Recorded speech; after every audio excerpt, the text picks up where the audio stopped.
Bismillahirrahmanirrahim. Assalamualaikum warahmatullahi wabarakatuh. Halo Sobat Hebat Matsa Surba, kembali lagi di kanal YouTube MTS Surya Buana Malang. Kali ini bersama dengan Bu Vika pada mata pelajaran Bahasa Indonesia kelas 7 semester genap. Sebelum kita mengawali pembelajaran pada hari ini, mari kita memulainya dengan membaca doa terlebih dahulu, supaya apa yang kita pelajari bisa memberikan manfaat dan berkah untuk kita semua. Bismillahirrahmanirrahim. Raditu billahi rabbah wa bil islami dina wa bi Muhammadin nabiyya wa rasulah. Rabbi zidni ilma warzuqni fahma waj'alni min ibadika sholihin. Amin. Nah, anak-anak, hari ini kita akan mempelajari materi tentang menelaah struktur fabel. Kompetensi dasar materi yang akan kita pelajari pada hari ini yakni KD 3.12 menelaah struktur dan kebahasaan fabel yang dibaca dan didengar. Dari kompetensi dasar tadi, tujuan pembelajaran kita pada hari ini yakni siswa diharapkan mampu menelaah struktur fabel dengan tepat. Siswa diharapkan mampu memahami variasi pengungkapan struktur fabel dengan tepat, dan siswa diharapkan mampu memahami pengembangan watak tokoh fabel dengan tepat. Ayat Al-Quran yang mengimplementasikan materi kita pada hari ini yakni materi teks fabel, yakni Quran Surat Al-An'am ayat 142 yang berbunyi A'udzubillahi minasyaitonirrajim. Bismillahirrahmanirrahim. Wa minal an'ami hamulatan wa farsha. Kulu mimma razaqakumullahu wa la tattabi'u khutuwati syaitan. Innahu lakum aduwwum mubin. Artinya, dan di antara hewan ternak itu ada yang dijadikan untuk pengangkutan dan ada yang untuk disembelih. Makanlah dari rezeki yang telah diberikan Allah kepadamu, dan janganlah kamu mengikuti langkah-langkah syaitan.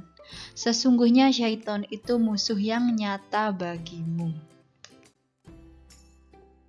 Nah, anak-anak, hari ini kita akan mempelajari struktur teks fabel.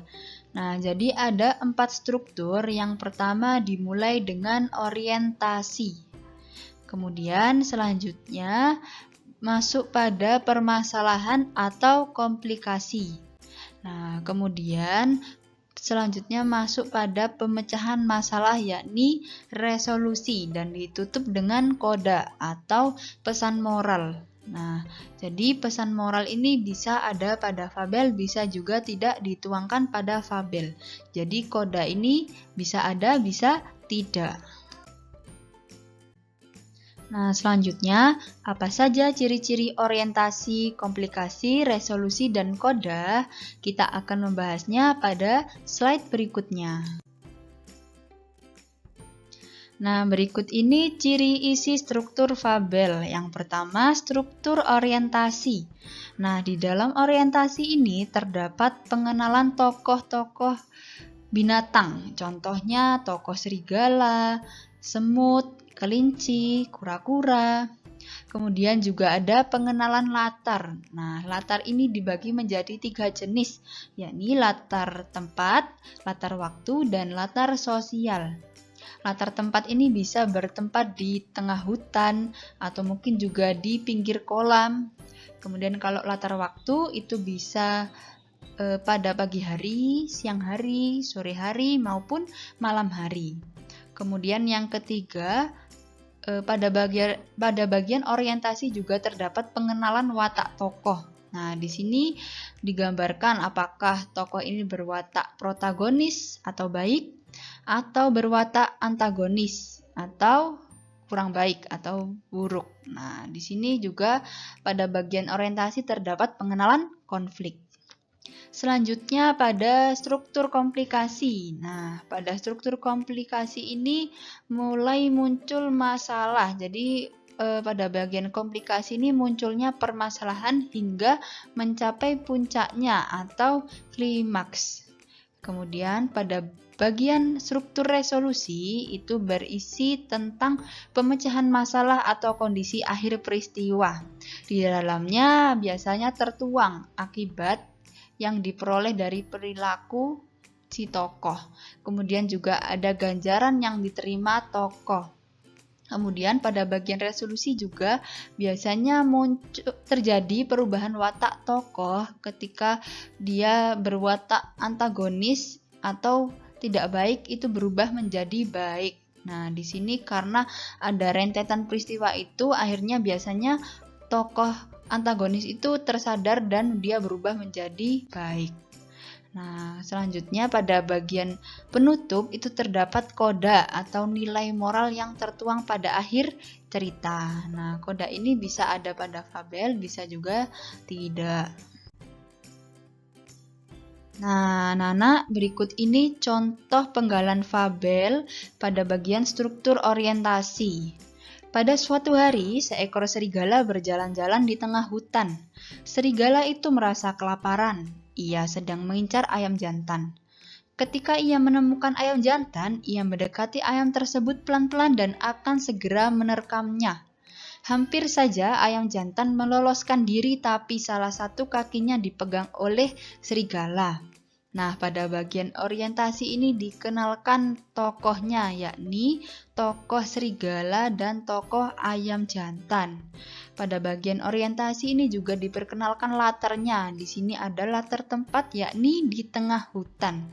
Kemudian juga diperkenalkan konfliknya ketika si serigala hampir menerkam ayam jantan, dan hampir saja ayam jantan itu meloloskan diri, tetapi salah satu kakinya dipegang oleh serigala. Selanjutnya masuk pada struktur komplikasi atau permasalahan. "Kena kau," kata serigala yang segera membawa ayam jantan ke rumahnya. Air liur serigala keluar membayangkan daging ayam yang lezat. Dia sudah sangat lapar sehingga tidak sabar untuk melahap mangsanya itu. Namun saat serigala hendak melahapnya, ayam jantan berkata, "Hei, aku mohon berdoalah dulu sebelum kau makan." Serigala menunda keinginannya untuk melahap ayam jantan. "Bagaimana cara berdoa? Katakan padaku," kata serigala kebingungan. "Manusia melipat tangannya di dada saat berdoa," kata ayam jantan. Serigala pun melipat tangan di dadanya. "Manusia menutup matanya saat berdoa," kata ayam jantan lagi. Lalu serigala pun menutup matanya.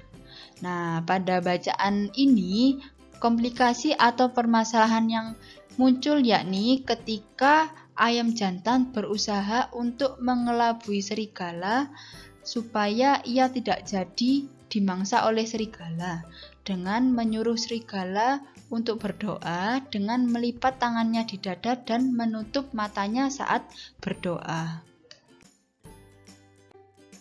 Selanjutnya masuk pada struktur resolusi atau pemecahan masalah. Nah, saat serigala menutup mata, dengan cepat ayam jantan terbang melarikan diri. Ia segera pergi menjauh dari serigala supaya tidak jadi disantapnya. "Hahaha, selamat tinggal serigala," kata ayam jantan yang senang karena bisa lolos dari serigala. Nah, jadi pada bagian pemecahan masalah ini akhirnya setelah mengelabui si serigala, ayam jantan ini akhirnya bisa terbang melarikan diri sehingga tidak jadi menjadi santapan serigala. Dan ia bisa lolos dari terkaman serigala. Selanjutnya pada bagian penutup itu ada koda. Struktur koda ini adalah nilai moral yang tertuang pada teks fabel. "Maka selamatlah ayam jantan dari cengkraman serigala." Untung saja, ayam jantan memiliki ide yang cerdik untuk mengelabui serigala dengan buru-buru terbang menjauh dari serigala. Sementara itu, serigala duduk terbengong-bengong melihat ayam jantan sudah tidak ada di hadapannya. Nah, pada struktur koda ini, nilai moral yang bisa diambil bahwa kecerdikan itu bisa menolong seseorang atau menyelamatkan seseorang dari peristiwa yang buruk atau kurang baik. Nah, selanjutnya, bagaimana variasi pengungkapan struktur orientasi, komplikasi, resolusi, dan koda? Kita akan membahasnya pada slide selanjutnya. Yang pertama, variasi pengungkapan struktur orientasi fabel. Nah, di sini ada 3 variasi. Yang pertama, diawali dengan deskripsi latar. Nah, di sebelahnya ada penggalan teks fabel pada bagian orientasi. Nah, di sini penggambaran deskripsi latarnya itu ada pada bagian yang diberi tanda kuning. Nah, deskripsi latarnya adalah pagi hari. Nah, di sini digambarkan sang mentari menampakkan diri dengan senyum terindahnya. Nah, itu menunjukkan bahwa matahari baru saja terbit dari timur, sehingga menunjukkan waktu pagi hari.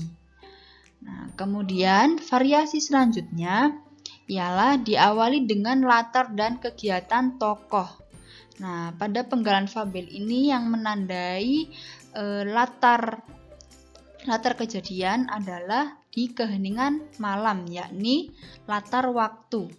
Kemudian kegiatan tokohnya yakni kura-kura nampak tidur pulas bersama katak sahabat baiknya. Nah, kemudian variasi ketiga ialah diawali dengan latar di masa lalu. Nah, jadi pada bagian orientasi ini bisa digambarkan dengan penggambaran latar waktu di masa lalu. Nah, pada penggalan fabel ini yang menunjukkan latar waktu di masa lalu adalah pada zaman dahulu, menunjukkan waktu pada masa lampau. Selanjutnya, variasi pengungkapan struktur komplikasi atau permasalahan fabel. Nah, di sini ada 3 variasi pengungkapan struktur komplikasi. Yang pertama, diawali dengan konflik batin. Nah, pada penggalan fabel yang berada di sebelahnya, ini yang menunjukkan konflik batin ketika kura-kura merasa hidupnya tidak berguna lagi dan ia merasa hanya bisa merepotkan teman-temannya. Nah, pada penggalan fabel ini itu menunjukkan bahwa ada gejolak batin dalam diri kura-kura yang merasa hidupnya itu tidak berguna lagi. Nah, kemudian yang kedua itu diawali dengan konflik fisik. Nah, mana yang menunjukkan konflik fisik pada penggalan fabel tersebut, yakni ketika tanpa diduga pasukan semut merah tiba-tiba menyerang gajah dan dia menyerang telinga gajah. Ya, mereka semut-semut itu menyerang telinga gajah. Jadi, konflik fisiknya ketika telinga gajah diserang oleh pasukan semut. Kemudian yang ketiga diawali dengan perubahan latar dan peristiwa tidak mengenakkan tokoh. Nah, yang menunjukkan perubahan latar yang mana? Di sini ada perubahan latar waktu, yakni bulan berganti bulan, tahun berganti tahun. Itu menunjukkan perubahan latar waktu. Kemudian juga diawali dengan peristiwa tidak mengenakkan tokoh, yakni ketika persahabatan gajah dan semut dilanda perpecahan karena semut mulai mengkhianati persahabatan mereka. Itu menunjukkan peristiwa yang tidak mengenakkan. Selanjutnya ada variasi pengungkapan struktur resolusi fabel atau pemecahan masalah. Nah, di sini ada 2 variasi. Yang pertama diawali dengan meredanya konflik. Akhirnya masalah menjadi jelas, tak ada salah paham lagi di antara kelompok gajah dan semut. Nah, di sini menunjukkan bahwa konflik antara gajah dan semut ini mulai mereda dan menjadi jelas karena sudah tidak ada lagi kesalahpahaman di antara mereka berdua. Selanjutnya diawali dengan dialog yang menandakan amannya keadaan. Nah, ini di sini digambarkan, ayo cepat Ci. Dengan rasa kebersamaan mereka pun akhirnya selamat. Nah, di sini dialog yang menandakan amannya keadaan ini diapit oleh tanda petik, ayo cepat Ci. Nah, itu menunjukkan bahwa keadaan mereka akhirnya selamat. Selanjutnya, variasi pengembangan watak tokoh fabel. Ada 4 variasi. Yang pertama, berdasarkan penggambaran deskripsi fisik tokohnya. Nah, pada penggalan fabel ini, tokoh Varni itu digambarkan sebagai kelinci yang lucu. Nah, penggambaran deskripsi fisiknya ini bahwa bulunya putih bak mutiara, matanya sebening air danau. Bibir merahnya yang cantik akan bergerak indah. Nah, penggambaran fisik ini adalah bulu, mata, dan bibir. Itu menggambarkan fisik tokoh. Kemudian yang kedua itu berdasarkan kegiatan tokoh. Nah, di sini kegiatan tokoh pada fabel berikut ini yakni singa mengaum menunjukkan taringnya yang putih dan tajam. Ia menggaruk-garuk tanah menandakan amarahnya sedang memuncak. Bulu yang ada di sekitar kepalanya bergoyang seram. Nah, pada kegiatan tokoh ini itu menunjukkan bahwa si tokoh singa ini sedang marah dan amarahnya ini sedang memuncak. Kemudian yang selanjutnya, variasi pengembangan wataknya ialah dialog tokoh dengan diri sendiri. Nah, pada contoh ini, kue ini pasti nikmat sekali, apalagi jika aku makan sendiri tanpa berbagi dengan mereka, gumamnya dalam hati. Nah, pada dialog ini menunjukkan bahwa si tokoh ini tidak suka berbagi dengan temannya dan ia memiliki watak yang serakah.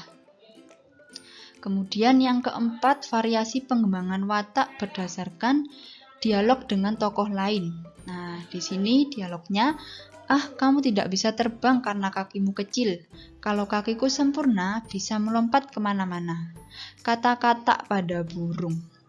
Jangan menghina kata, Tuhan memberikan kita kelebihan dan kekurangan masing-masing. Burung bersuara dengan nada lembut. Nah, di sini menunjukkan watak si kata ini memiliki watak yang suka menghina atau merendahkan hewan lainnya, sedangkan burung ini memiliki watak yang bijaksana.